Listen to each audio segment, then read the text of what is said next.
नमस्कार मित्रों, मैं अंजलि कुमारी स्वागत करती हूँ आपके अपने चैनल साहित्य शिक्षा अंजलि में। आज मैं भारत का पुरातन विद्यापीठ नालंदा जो चैप्टर है उसको पढ़ाने जा रही हूँ और यह चैप्टर राजेंद्र प्रसाद जी के द्वारा लिखा गया है। और राजेंद्र प्रसाद जी भारत के प्रथम राष्ट्रपति भी रह चुके हैं। तो चलिए लेखक के परिचय की तरफ। राजेंद्र प्रसाद जी का जन्म 3 दिसंबर 1884 ईस्वी के सारण जिला जो कि बिहार में है उसके जिलादेई नामक गांव में हुआ था। उनके पिता महादेव साहब फारसी और संस्कृत के अच्छे जानकार थे। वे पहलवानी और घुड़सवारी के शौकीन थे। उनके पिता जो थे वो पहलवानी भी करते थे और घुड़सवारी भी करते थे। इन दोनों की शिक्षा उन्होंने अपने पुत्र राजेंद्र प्रसाद को भी दी थी। अर्थात पिता तो घुड़सवारी करते ही थे, पहलवानी करते ही थे, लेकिन इन दोनों चीजों की शिक्षा उन्होंने राजेंद्र प्रसाद को भी दी थी। और सबसे पहले उनका नामांकन छपरा के हाई स्कूल में हुआ और वहां के 8वें दर्जे में रखे गए। अब सोचिए इस चीज को कि जिस बच्चों का एडमिशन होता है तो पहली, दूसरी, तीसरी कक्षा में एडमिशन होता है, लेकिन राजेंद्र प्रसाद जी का जब नामांकन हुआ छपरा के हाई स्कूल में तो वहां पर उनको पहली बार में ही 8वें दर्जे में रखा गया। वार्षिक परीक्षा में प्रथम आए। स्कूल के प्राचार्य ने प्राप्तांक से प्रसन्न होकर उन्हें दोहरी प्रोन्नति दी। 1902 ईस्वी में वे कलकत्ता की विश्वविद्यालय के मैट्रिकुलेशन परीक्षा में प्रथम आए। उनके बाद आईए, बीए और बीएलबी प्रेसिडेंसी कॉलेज में किया। 1911 ईस्वी में वे कलकत्ता में वकील दल में शामिल हो गए और 1916 ईस्वी में जब पटना के एक अलग न्यायालय स्थापित हुआ तो वहां वकालत करने के लिए वे पटना चले गए। अब राजेंद्र प्रसाद जी का जो राजनीतिक जीवन था वह उत्कृष्ट रहा। वे संविधान सभा के प्रथम स्थायी अध्यक्ष हुए तथा भारतीय गणतंत्र के प्रथम राष्ट्रपति हुए। पहले भी मैं बता दी हूँ कि भारतीय गणतंत्र के डॉक्टर राजेंद्र प्रसाद जो थे वह प्रथम राष्ट्रपति हुए। और कोलकाता में वे जब छात्र में थे, जब कोलकाता में पढ़ते थे और स्टूडेंट थे तो उनके जीवन में एक महत्वपूर्ण घटना घटी, बंग भंग आंदोलन। इसकी प्रक्रिया से देश में व्यापक उत्तेजना छा गई। बिहार टाइम्स के संपादक महेश नारायण और सच्चिदानंद सिन्हा का सहारा पाकर राजेंद्र प्रसाद ने बिहार स्टूडेंट्स कॉन्फ्रेंस की स्थापना की। यहाँ से बहुत अच्छा क्वेश्चन बन रहा है कि बिहार स्टूडेंट्स कॉन्फ्रेंस की स्थापना किसने की, तो डॉक्टर राजेंद्र प्रसाद ने इनकी स्थापना की थी। डॉक्टर राजेंद्र प्रसाद जो थे वो कोलकाता में हिंदी विद्वानों की संगति में आए और उनके सक्रिय सहयोग से अखिल भारतीय हिंदी साहित्य सम्मेलन की स्थापना हुई। उनके लेखन की प्रक्रिया आजीवन चलती रही और जब तक जिंदा रहे तब तक अपनी लेखनी चलाते रहे। 28 फरवरी 1963 में उनका निधन हो गया। प्रस्तुत पाठ जो है भारत का पुरातन विद्यापीठ नालंदा हमारे इतिहास की एक गौरवपूर्ण गाथा को समेटे हुए है। यह पाठ तत्कालीन शिक्षा व्यवस्था की ऐसी झांकी पेश करता है कि जिसमें हमारी प्राचीन भारतीय शिक्षा एवं विद्या केंद्रों का महानतम स्वरूप दिखलाई पड़ता है। इस पाठ के माध्यम से हम प्राचीन भारतीय शिक्षा की कैसी व्यवस्था थी और वहाँ विद्या के जो केंद्र थे वो कैसे, उनका कैसा स्वरूप था, इस पाठ के माध्यम से देखने को मिलता है। चैप्टर का नाम है भारत का पुरातन विद्यापीठ नालंदा। तो भारत तो हमारे देश का नाम है और पुरातन का अर्थ होता है एंशिएंट, इंग्लिश में इसको एंशिएंट कहेंगे, जो पुराना हो, ऐतिहासिक दृष्टिकोण से बहुत पुराना हो। और विद्यापीठ का मतलब होता है विद्या जहां ग्रहण किया, अध्ययन किया जा सके, जिसका विद्या का चैतन्य केंद्र है, उसको हम कहेंगे विद्यापीठ। तो वह विद्यापीठ कौन सा था? नालंदा था। और नालंदा जो था तो 6 वर्षों तक, 1-2 वर्षों तक नहीं, 600 वर्षों तक एशिया का जो है वह चैतन्य केंद्र बना हुआ था, विद्या का केंद्र बना हुआ था। और यहाँ बहुत अच्छे अच्छे बुक थे। विश्व का सबसे बड़ा जो है लाइब्रेरी, पुस्तकालय नालंदा में ही था। और बहुत बार भारत पर आक्रमण हुआ तो उस आक्रमण में आक्रमणकारियों ने नालंदा को भी प्रभावित किया और नालंदा जब आक्रमण किया तो नालंदा के जितने लाइब्रेरी थे सारे नष्ट हो गए, वहां खंडहर दिखाई पड़ते हैं। लेकिन पहले जमाने में विदेश से लोग यहाँ पढ़ने आते थे। अब ऐसी स्थिति आ गई है कि भारत के बच्चे, यहाँ के जो स्टूडेंट्स हैं वह शिक्षा प्राप्त करने के लिए विदेशों में जाते हैं। लेकिन 600 वर्ष पहले ऐसा एक चैतन्य केंद्र था, ऐसा विद्यापीठ था जहाँ विदेश से भी बच्चे यहाँ पढ़ने आते थे। जादुई बुक था, चिकित्सा का बुक था, बहुत ढेर सारे अच्छे अच्छे बुक थे यहाँ मौजूद। तो चलिए चलते हैं कि नालंदा के ऐतिहासिक क्या था वैभव, वहां का किस तरह के वहाँ कितने भवन थे, किस तरह वहां से पढ़ाई होती थी, किन किन विषयों की पढ़ाई होती थी, इन सब के बारे में इस चैप्टर में हम अध्ययन करेंगे। तो नालंदा हमारे इतिहास में अत्यंत आकर्षक नाम है। यह नाम बहुत ही आकर्षक है, जिसके चारों और न केवल भारतीय ज्ञान साधना के सुरभित पुष्प खिले हैं, अपितु किसी समय एशिया महाद्वीप के विस्तृत भूभाग के विद्या संबंधी सूत्र भी इसके साथ जुड़े हुए थे। ज्ञान के क्षेत्र में देश और जातियों के भेद लुप्त हो जाते हैं। जब ज्ञान की चर्चा होती है तो वहां पर कोई जाति प्रथा नहीं आनी चाहिए, वहां पर कोई देश, एक देश की चर्चा नहीं होती। अनेक देशों के लोग, जहाँ ज्ञान का क्षेत्र होता है वहां अनेक देशों के लोग, यहाँ तक कि अनेक महादेश के लोग भी पढ़ने आते हैं, और यहाँ पर जो होता है जाति के भेद ये सब लुप्त हो जाते हैं। नालंदा इसका उज्जवल दृष्टांत था। नालंदा इसका एक जीता जागता उदाहरण था कि यहाँ अनेक जाति के लोग, अनेक देश के लोग, अनेक महादेश के लोग पढ़ने आया करते थे। इनका जीता जागता उदाहरण नालंदा था। नालंदा की वाणी एशिया महाद्वीप में पर्वत और समुद्रों के उस पार तक फैल गई थी। लगभग 600 वर्षों तक नालंदा एशिया का चैतन्य केंद्र बना रहा। हम लोग एशिया महादेश में रहते हैं, आप लोगों को पता होगा। तो लगभग 600 वर्षों तक नालंदा एशिया का चैतन्य केंद्र बना रहा। मगध की प्राचीन राजधानी व्यवहार 5 पर्वतों के मध्य में बसी हुई गिरिब्रज या राजगृह नामक स्थान में थी। अब जहां पर प्राचीनतम की बात हो रही है, सबसे पुराने चीजों की बात हो रही है, तो मगध क्या है? मगध बिहार का ही पुराना नाम है। पहले मगध था, बिहार का पुराना नाम मगध था। जैसे अभी बिहार की राजधानी पटना है, उसी तरह मगध की जो थी प्राचीन राजधानी व्यवहार थी। और व्यवहार क्या थी? 5 पर्वतों के मध्य, अर्थात 5 पर्वतों के बीच में बसी हुई गिरिब्रज या राजगृह नामक स्थान में थी। तो व्यवहार वहीं पर थी, 5 पर्वतों में बसी हुई गिरिब्रज या राजगृह नामक स्थान में। वर्तमान नालंदा जो थी उसी राजगृह के तप्त कुंडों से 7 मील उत्तर की ओर है। अब यहाँ से क्वेश्चन भी बनते हैं कि नालंदा कहाँ पे है? तो वर्तमान नालंदा भी का जो नालंदा है वह जब आप राजगृह पहुंचिएगा तो वहां पर तप्त कुंड मिलेंगे आपको। तो उस तप्त कुंड से 7 मील उत्तर की ओर नालंदा स्थित है। वह लोकेशन बता रहा है कि वर्तमान नालंदा जो है सो उसी राजगृह के तप्त कुंडों से 7 मील उत्तर की ओर है।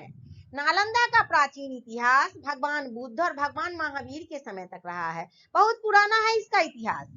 उस जमाने का इतिहास है जब महावीर और बुद्ध हुआ करते थे। कहते हैं बुद्ध के समय नालंदा गांव में प्रवारिकों का आम्रवन था। जब बुद्ध थे तो कहा जाता है कि नालंदा जो गांव था वहां प्रवारिकों का आम्रवन था। प्रवारिक वैसे लोग होते हैं जो उत्तर दिशा में रहने वाले, जो पहले बौद्ध भिक्षु जो होते थे वह एक चोंगा पहनते थे, चोंगा टाइप से आधा लपेटते थे, आधा धोती टाइप से पहनते थे।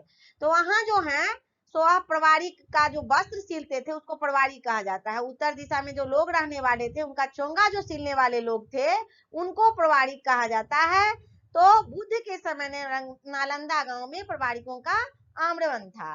जैन ग्रंथों के अनुसार नालंदा में महावीर आचार्य मेखलीपुत्र गोसाल की भेंट हुई थी और उस समय वह राजगृह का उपनाम या बाहरी का स्थान समझाता था। अब पहले ग्राम और उपग्राम 2 होते थे, सिर्फ ग्राम ही नहीं होते थे, ग्राम भी होते थे और उपग्राम भी होते थे। तो उस समय उस टाइम में यह राजगृह का उपग्राम या बाहरी का स्थान समझा जाता था, जहां पर महावीर ने 14 वर्षवास व्यतीत किए। 1-2 वर्षवास नहीं, यहाँ 14 वर्षवास की चर्चा की जा रही है। और यहाँ पर महावीर ने 14 वर्षवास व्यतीत किए। तो समझिए कि कितना इंपॉर्टेंट स्थान है, यह बहुत ही महत्वपूर्ण जगह है। और सूत कृतांक के अनुसार नालंदा के एक धनी नागरिक लेप ने, नालंदा में एक बहुत धनी नागरिक रहते थे जिनका नाम लेप था, उन्होंने धन धान्य अर्थात ढेर सारा धन, आसन, रथ, सुवर्ण, सुंदर वस्त्र आदि के द्वारा भगवान बुद्ध का स्वागत किया। उनको भेंट के रूप में, उनको स्वागत के रूप में ये सारे चीज दिए। भगवान बुद्ध तो लेना नहीं चाहते होंगे, लेकिन अपने उनको स्वागत किया उन सब चीज से, और फिर बाद में उनका क्या बन गया? शिष्य बन गया। तिब्बत के विद्वान इतिहास लेखक लामा तारानाथ के अनुसार नालंदा सारिपुत्र की जन्मभूमि थी। उनका चैत्य अशोक के समय भी वहां था। अब अशोक कौन थे? अशोक बहुत प्रतापी राजा थे। और आप लोग अपने झंडे तिरंगे को देखते होंगे तो तिरंगा में जो अशोक चक्र बना हुआ है, इसमें 24 तीलियां होती है, तो उसका नाम भी उसको इन्हीं के नाम पे अशोक चक्र का नाम दिया गया है, और जो निरंतर जीवन में आगे बढ़ने की प्रेरणा देता है। तो बहुत ही प्रतापी राजा थे अशोक। और राजा अशोक ने एक मंदिर बनवाकर उसे परिवर्तित किया। और राजा अशोक जो थे वह बुद्ध के अनुयायी थे, उन्होंने एक मंदिर बनवाया और उसे परिवर्तित कर दिया। इस प्रकार यद्यपि नालंदा की प्राचीनता की अनुश्रुति बुद्ध अशोक दोनों से संबंधित है, किंतु एक प्राणवंत विद्यापीठ के रूप में उसके जीवन का आरंभ लगभग गुप्त काल में हुआ। फिर लेखक लिखते हैं कि किसी चीज का आरंभ होता है ना, शुरुआत होती है। हम ही लोग जब मकान बनाते हैं तो क्या देते हैं? नेव देते हैं, भगवान का नाम लेकर के उसकी शुरुआत करते हैं।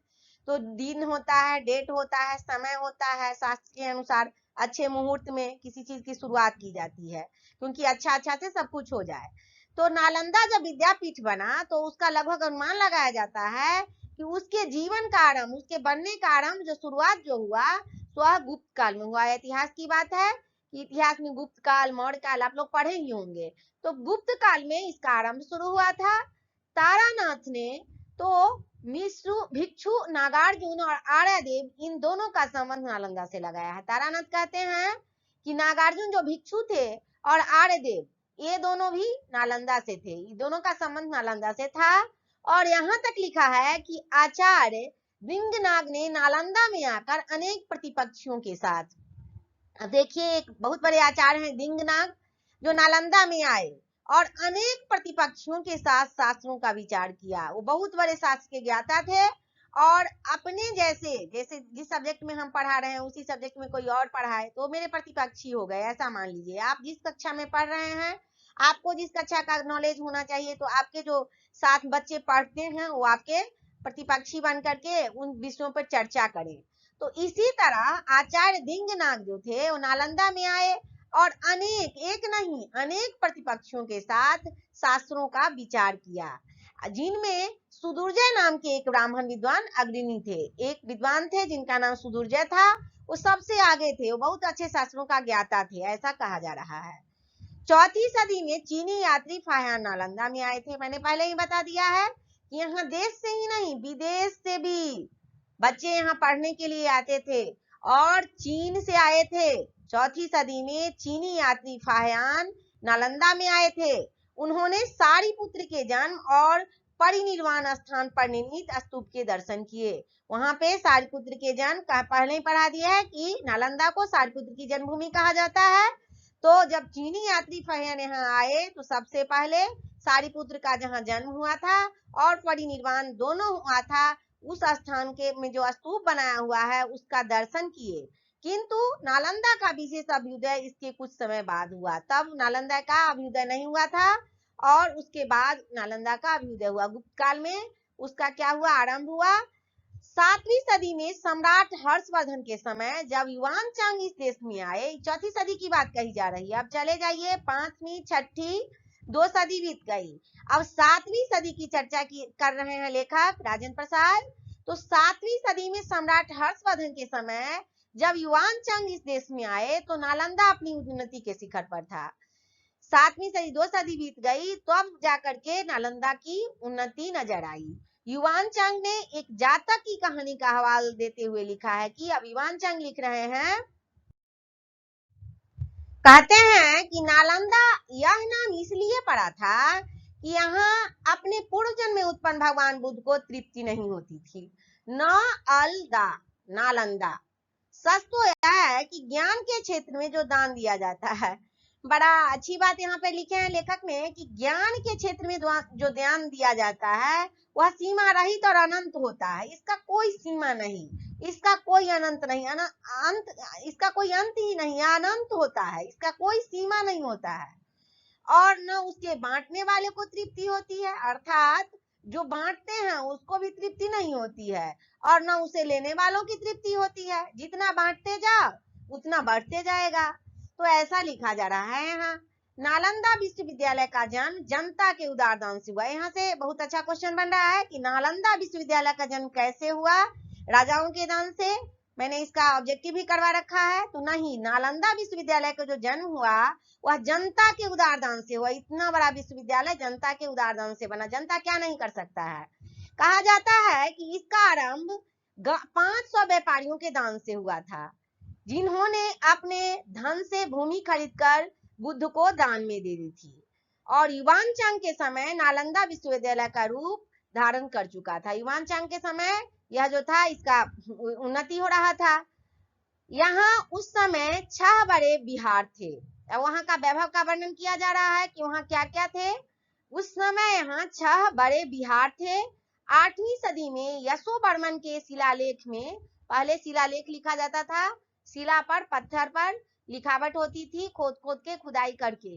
तो 8वीं सदी में यशोवर्मन जो राजा थे, उनके शिलालेख में नालंदा का बड़ा वैभव वर्णन किया गया है। अब लोगों को क्या पता, लेखक को भी क्या पता, हमको आपको क्या पता कि वहां का वैभव कैसा था।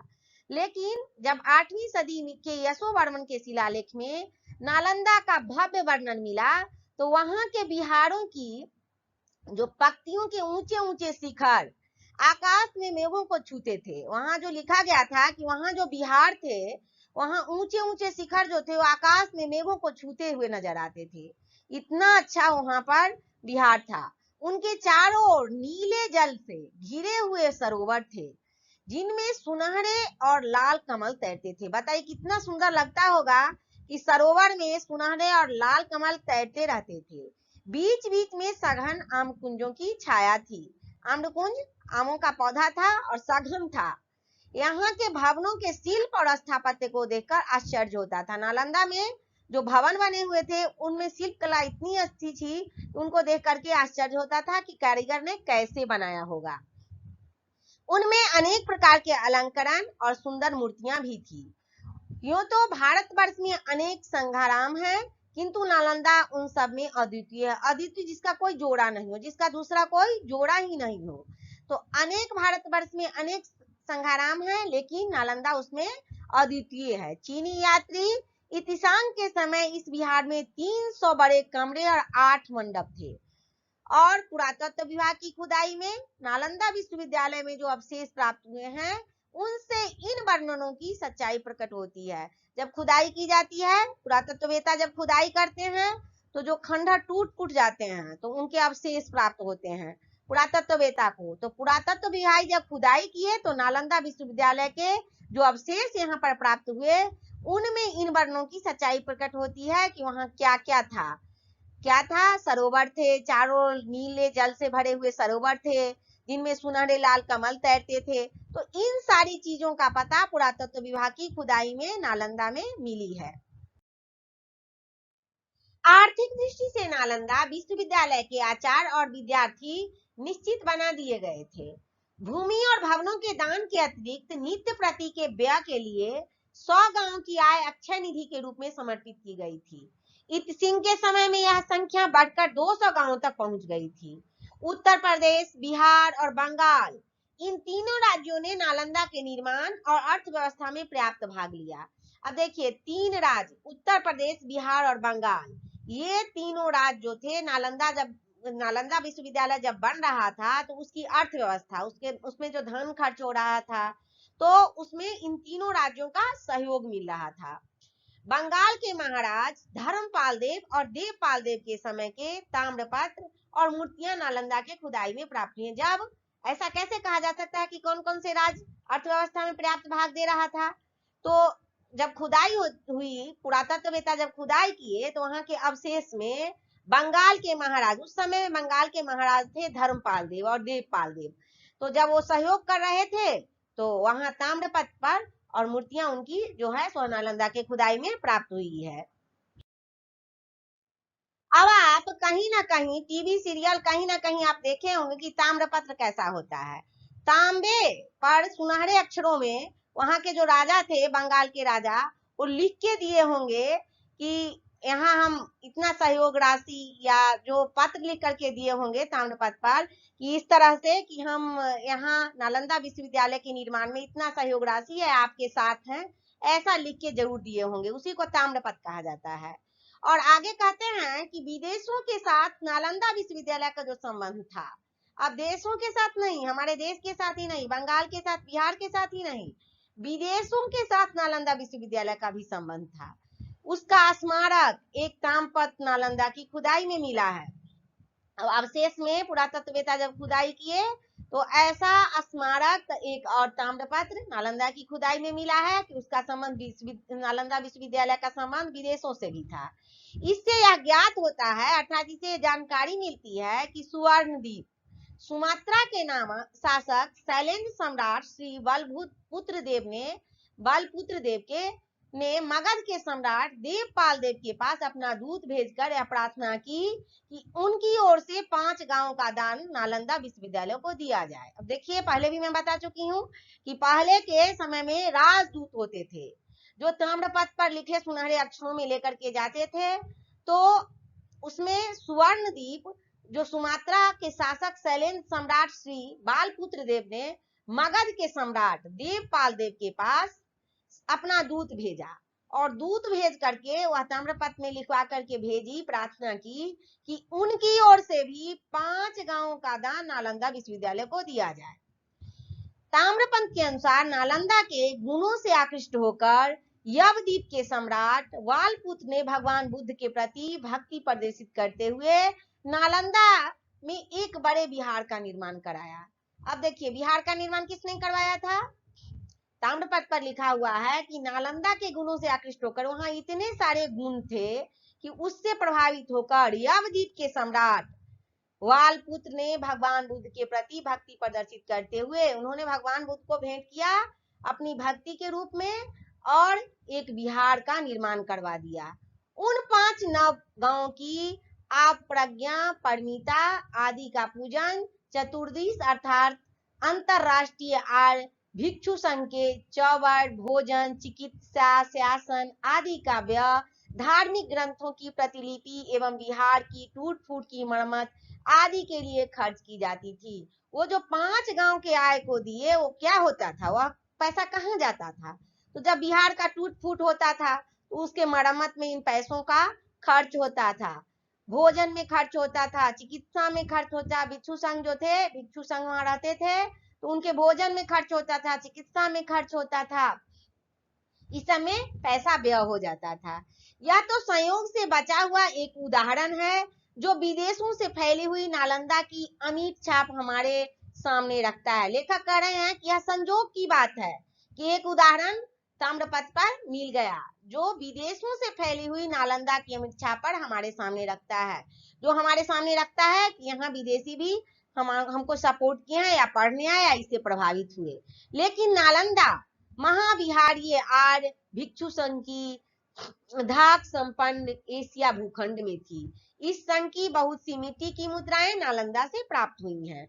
नालंदा का शिक्षा क्रम बड़ी व्यवहारिक बुद्धि से तैयार किया गया था। नालंदा का जो पाठ्यक्रम था, शिक्षा क्रम था, वह बहुत बुद्धि से तैयार किया गया था। किस तरह की शिक्षा थी वहां, इसको हम आगे पढ़ते हैं। अब इन पाठ्यक्रम को पढ़ने के बाद दैनिक जीवन में अधिकाधिक सफलता प्राप्त करते थे। अब दैनिक जीवन, डेली रूटीन, यहाँ डेली रूटीन की चर्चा किया जा रहा है। तो डेली रूटीन में आज समझ लीजिए ऐसा कि प्रत्येक विद्यालय में बच्चे पढ़ते हैं, प्रत्येक क्लास में बच्चे पढ़ते हैं। तो क्या सभी बच्चे सफल हो सकते हैं? सभी बच्चों को नौकरियां मिलती हैं क्या? नहीं। लेकिन सभी को नहीं मिलकर के अधिकाधिक, मतलब अधिक संख्या में बच्चे जो हैं वह इन पाठ्यक्रम को पढ़ करके सफलता प्राप्त करते ही थे। मूल रूप से 5 विषयों की शिक्षा वहां अनिवार्य थी। 5 विषय जो था वह पढ़ना ही पढ़ना था, कंपलसरी था। उन 5 विषयों में सबसे पहले था शब्द विद्या या व्याकरण, जिससे भाषा का सम्यक ज्ञान प्राप्त हो सके। व्याकरण क्या करता है? सम्यक ज्ञान प्राप्त करता है, करवाता है अभी भी। तो व्याकरण ऐसी विद्या है जिससे भाषा का सम्यक ज्ञान प्राप्त हो सके। हेतु विद्या या तर्कशास्त्र, दूसरा है हेतु विद्या या तर्कशास्त्र। अब तर्कशास्त्र से क्या होता था? जिससे विद्यार्थी अपनी बुद्धि की कसौटी पर प्रत्येक बात को परख सके। तर्कशास्त्र के माध्यम से अपनी बुद्धि की परख करता था स्टूडेंट और वह प्रत्येक बात को परख सकता था।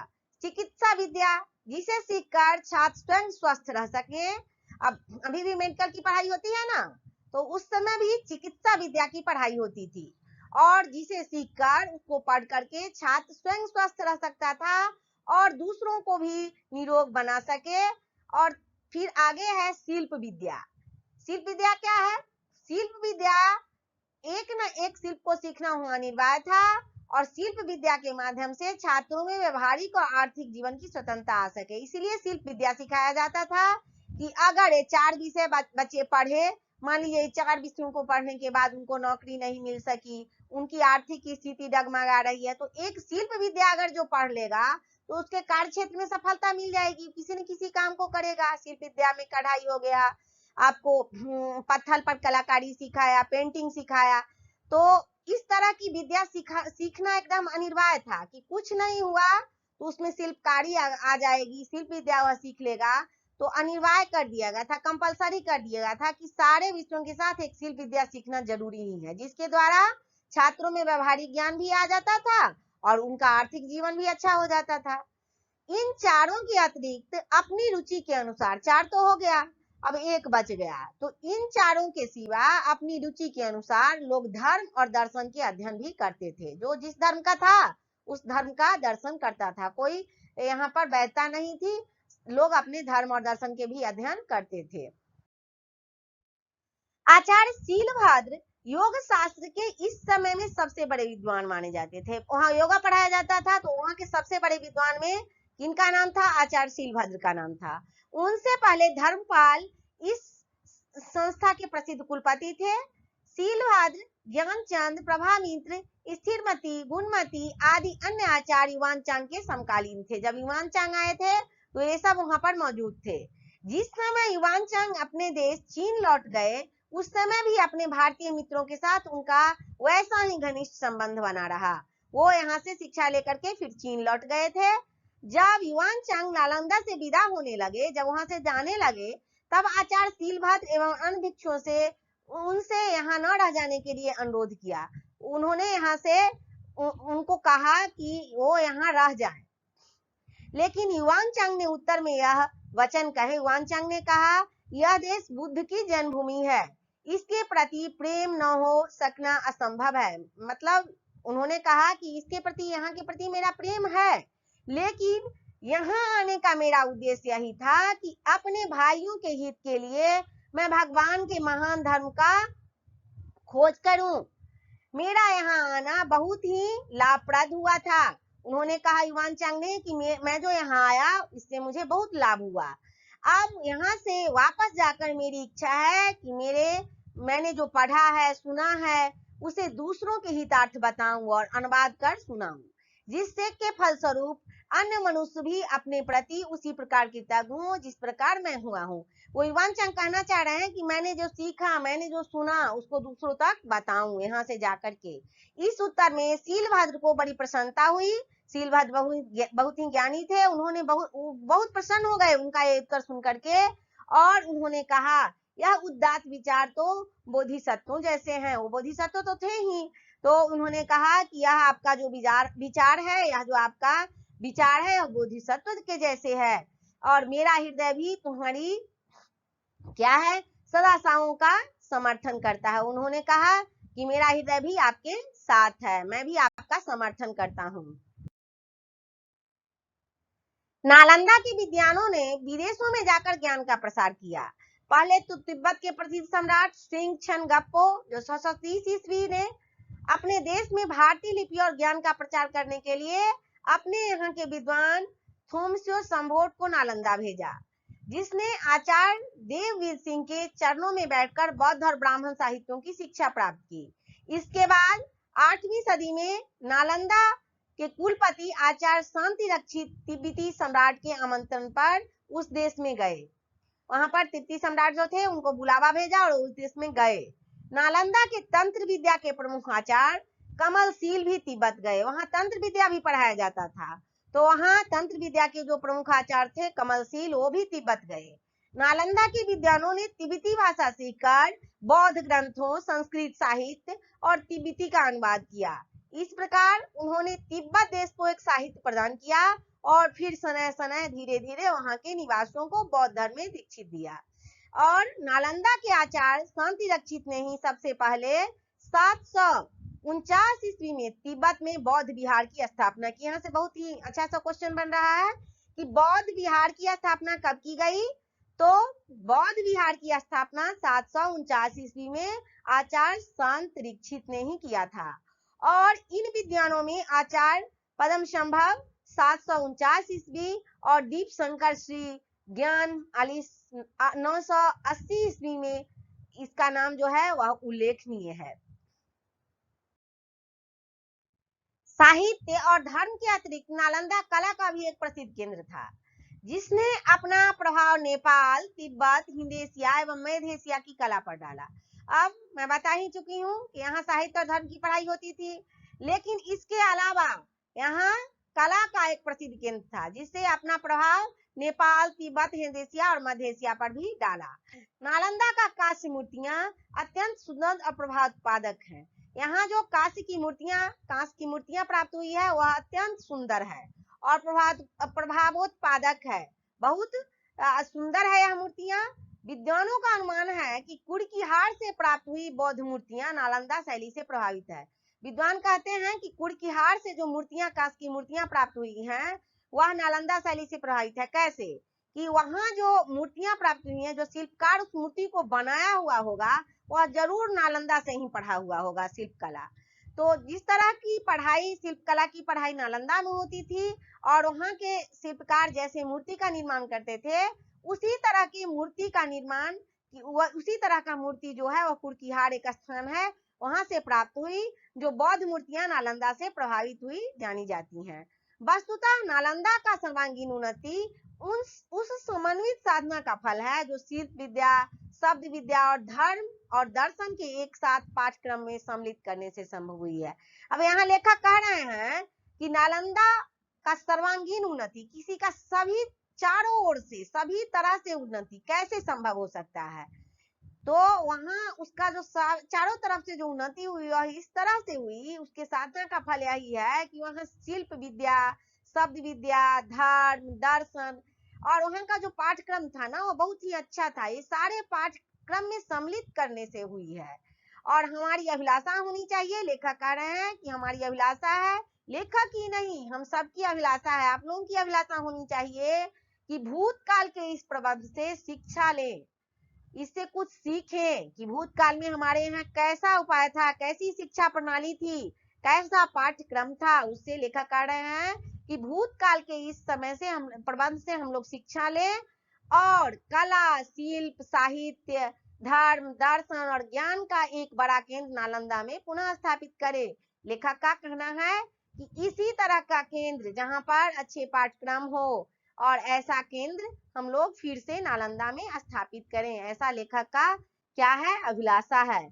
तो इस चैप्टर को मैंने पढ़ा दिया, इसका प्रश्नोत्तर भी मैंने अपने चैनल पे करवा रखा है और इस तरह के 9th और 10th के प्रश्नोत्तर के लिए या चैप्टर के लिए आप मेरे साथ जुड़े रहिए। चैनल को सब्सक्राइब करिए और वीडियो को लाइक करिए, दोस्तों को भी शेयर करिए ताकि आपको इस तरह के प्रश्नोत्तर मिलते रहें। चैप्टर पढ़ाया जाएगा इस चैनल पे। और तब तक के लिए जय हिंद, जय भारत।